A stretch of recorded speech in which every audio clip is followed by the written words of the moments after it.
নমস্কার বন্ধুরা, JP computer থেকে আপনাদের সকলকে জানাই আন্তরিক শুভেচ্ছা এবং ভালোবাসা। তো আজকে আমরা জানবো যে লক্ষ্মী ভাণ্ডারের যে পোর্টালটা, সেই পোর্টালটা কিন্তু এখন অন্নপূর্ণা যোজনার পোর্টাল হয়ে গেছে। তো পশ্চিমবঙ্গ সরকার অর্থাৎ বর্তমান সরকার সবাইকে প্রমিস করেছিল যে অন্নপূর্ণা যোজনার ভাণ্ডার কিন্তু দেবে।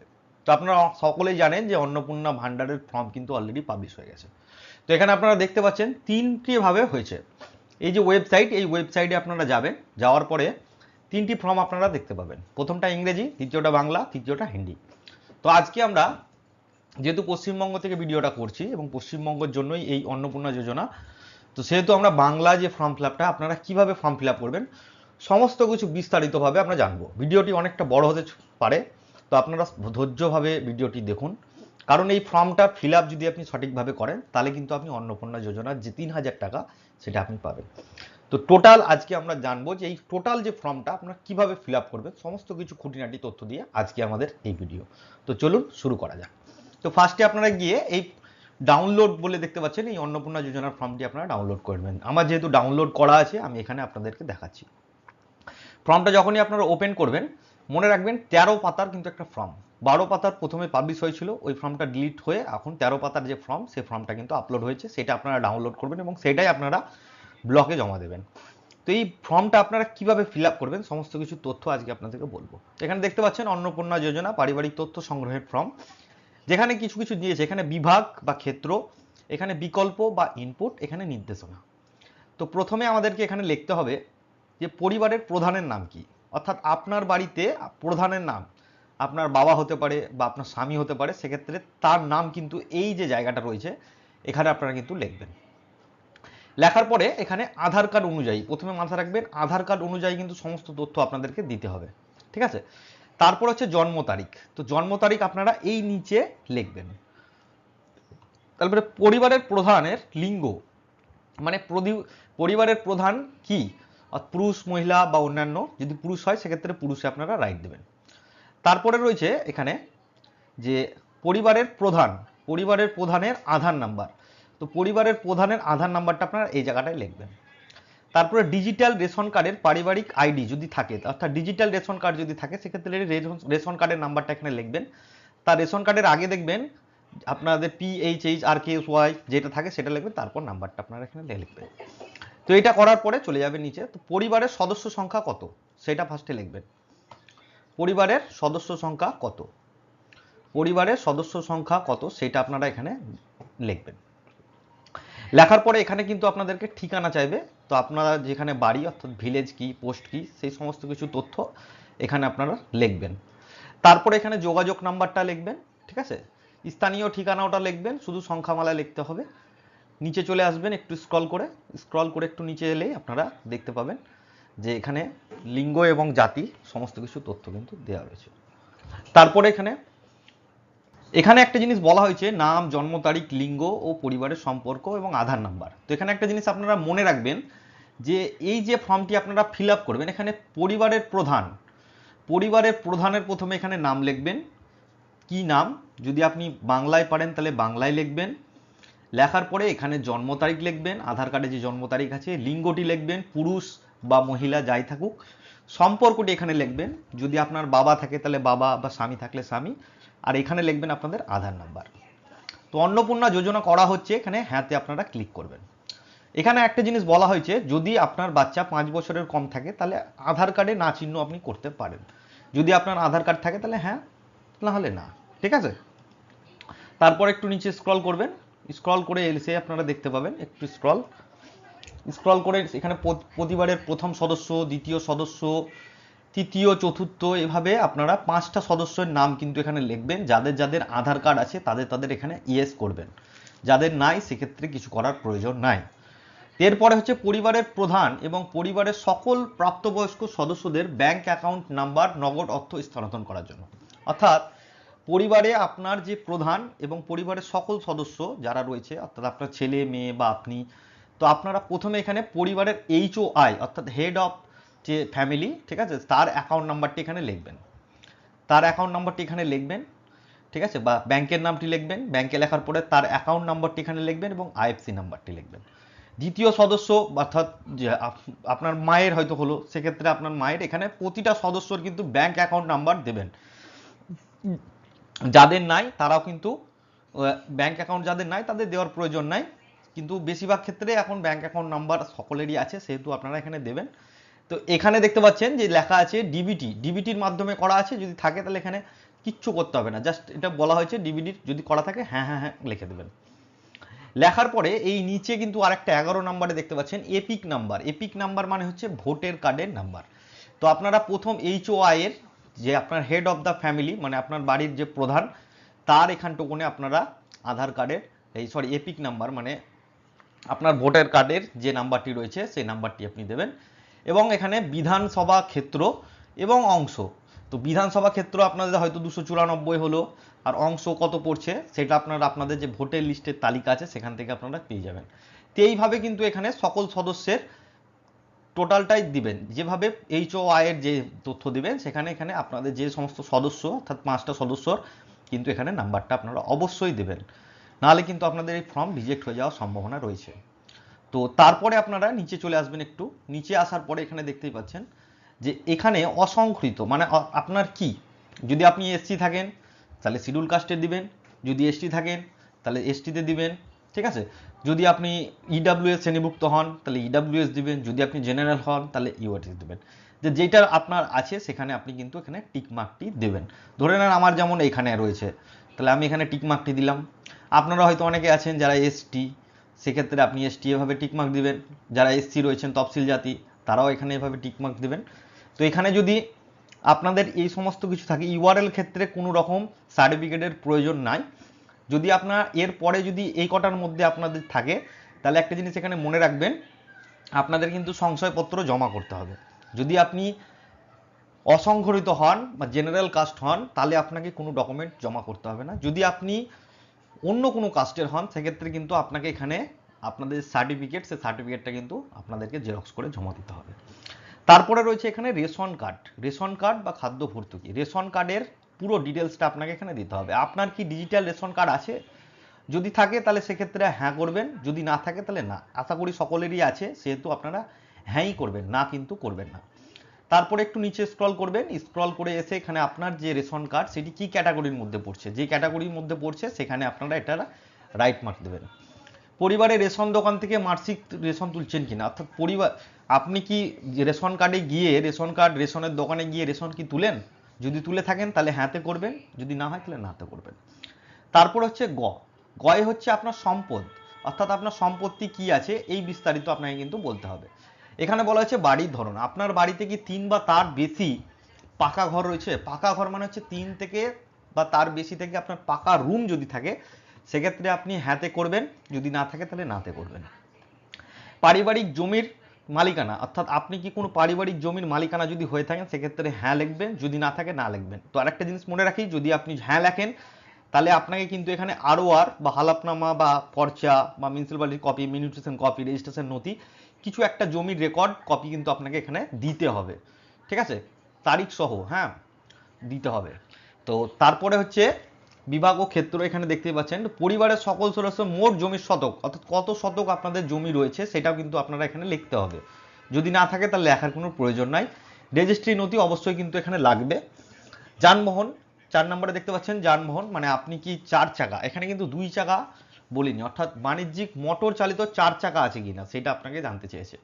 এক্সাম্পল গাড়ি, জিপ, ট্রাক্টর বা অন্যান্য যদি আপনাদের লরি বাস থাকে সেক্ষেত্রে কিন্তু আপনারা এখানে হ্যাঁ করবেন এবং গাড়ির নাম্বারটি এখানে দিয়ে দেবেন, ঠিক আছে।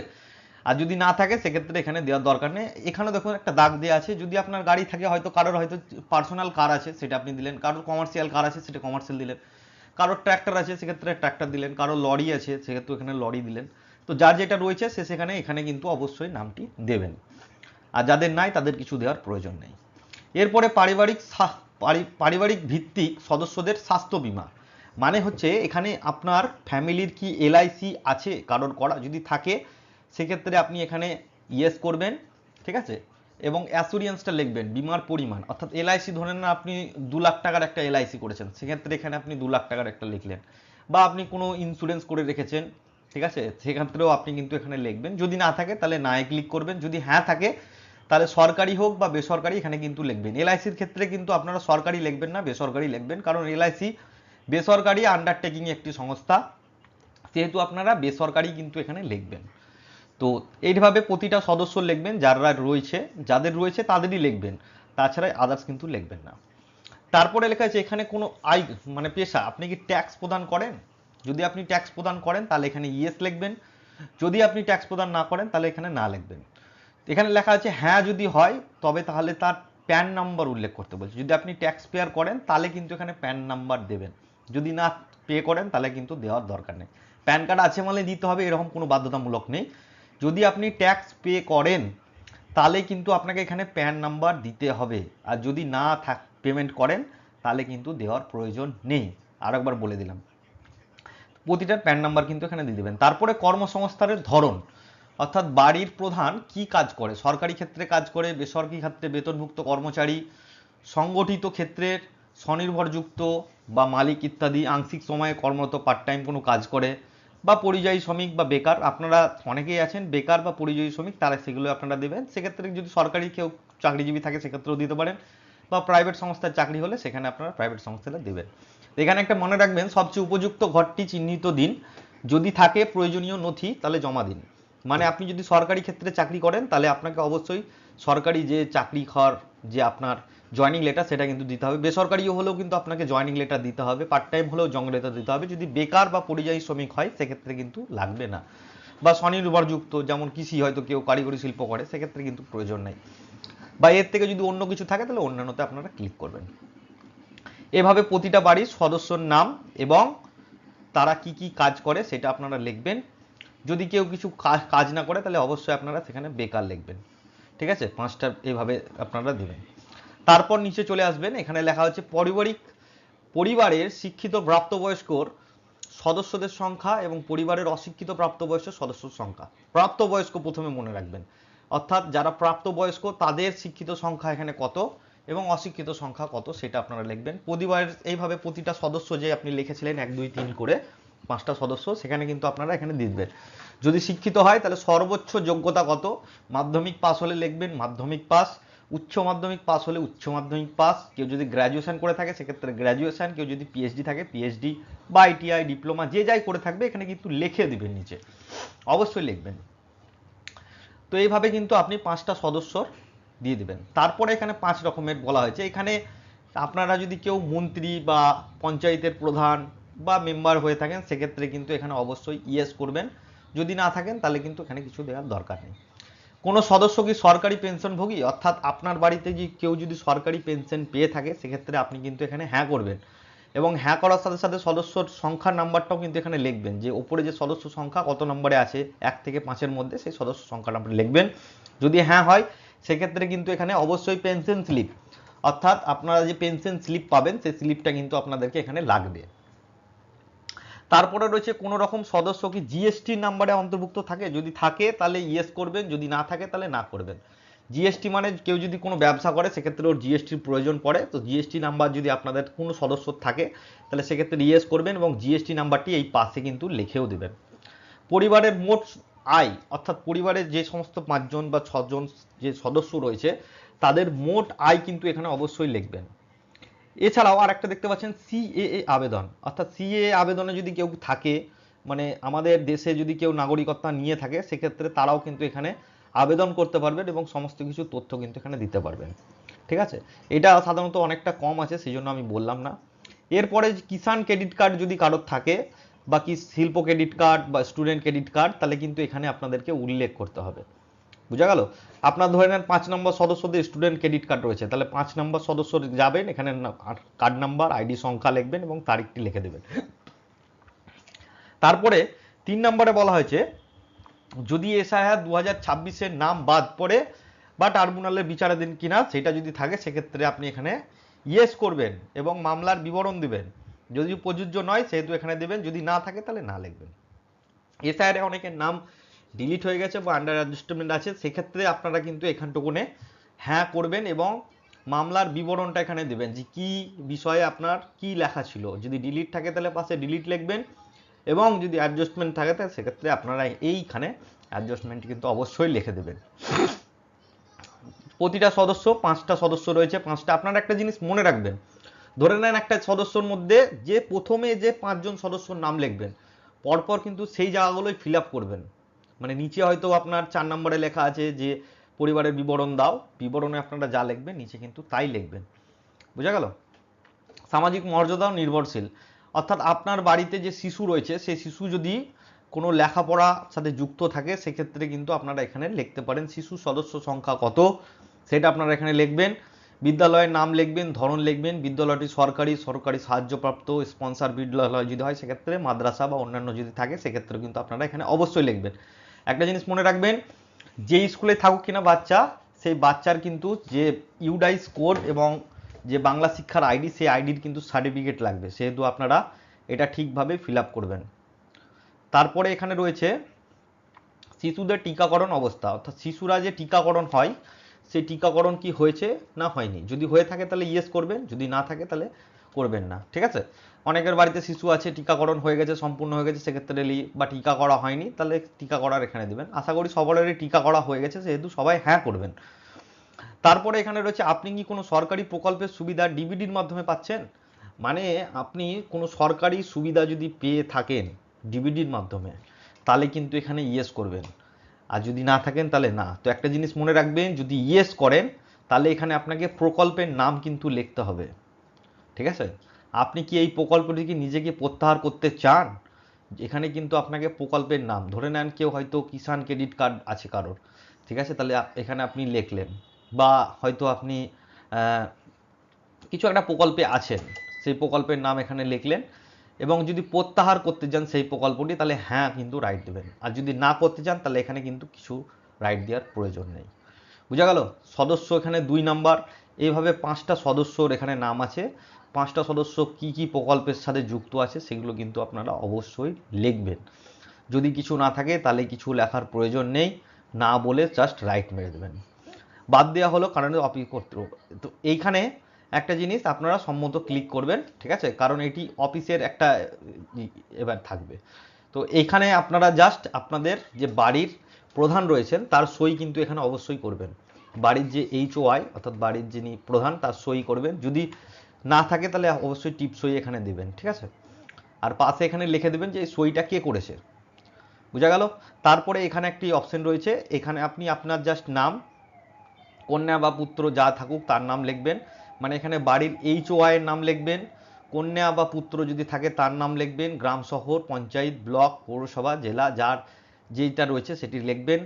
লেখার পরে আপনারা এখানে, ঠিক আছে, তারিখ এবং স্টেশন এগুলো এইটুকু শুধু আপনারা ফিল আপ করবেন না, এইটুকু হচ্ছে যে অফিসার রয়েছে সেই অফিসার কিন্তু ফিল আপ করবে।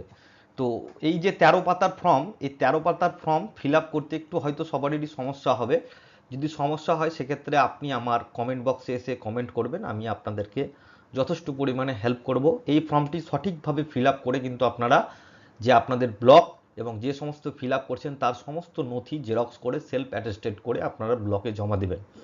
এখানে কিন্তু একটা জিনিস মনে রাখবেন, কোনো রকম কিন্তু পাসপোর্ট সাইজ ছবি কিন্তু চাইনি। অনেকে হয়তো ছবি নিয়ে ব্যস্ততা হয়ে দিতে পারেন, কিন্তু এখানে কোনো রকম কোনো ছবি প্রয়োজন পড়েনি, শুধু আপনাদের যে ডকুমেন্ট সেই ডকুমেন্টগুলো কিন্তু জেরক্স করবেন, অর্থাৎ এখানে আপনি যে সমস্ত ডেটাগুলো ইনপুট করবেন সেই ডেটার ভিত্তি অনুযায়ী আপনাকে সেই সমস্ত ডকুমেন্টগুলি জেরক্স করে সেখানে সেলফ অ্যাটেস্টেড করে, অর্থাৎ পরিবারের সদস্য যারই হোক এটা অ্যাটেস্টেড করবেন, এবং প্রতিটা সদস্য 1 2 3 এইভাবে উপরে একটা জায়গায় লিখে সেই ডকুমেন্টগুলি ধাপে ধাপে করে সাজিয়ে তারপর আপনি সেটা ব্লকে জমা দেবেন। তাহলে আপনাদের এই অন্নপূর্ণা যোজনার যে 3000 টাকা সেটা আপনি যদি যোগ্য হন তাহলে অবশ্যই পাবেন। এবং আরও একটা জিনিস বলে রাখি, 1 তারিখ থেকে শোনা যাচ্ছে যে অন্নপূর্ণা যোজনার যে পোর্টাল সেই পোর্টালে অনলাইনেও আবেদন করতে পারবেন। তো অনেকে অনলাইনেও কিন্তু আবেদন করতে পারবেন। অনলাইনে আবেদন করতে গেলে যে সমস্ত ডকুমেন্টগুলো লাগবে আমরা পরের ভিডিও জানিয়ে দেবো, এবং কিভাবে করতে হবে সেটাও কিন্তু আপনাদেরকে জানিয়ে দেবো। ভিডিওটা অনেক লং হয়ে গেল, সেহেতু আপনাদের অনেকে হয়তো ধৈর্য হারিয়ে যাচ্ছে, তবে ভিডিওটি আপনি যদি পুরোটাই দেখুন তাহলে কিন্তু অবশ্যই আপনি লক্ষ্মী ভাণ্ডার থেকে যে অন্নপূর্ণা যোজনার ভাণ্ডার সেটা সমস্ত কিছু করতে পারবেন। ভালো থাকবেন, সুস্থ থাকবেন, জেপি কম্পিউটারের সঙ্গে থাকবেন।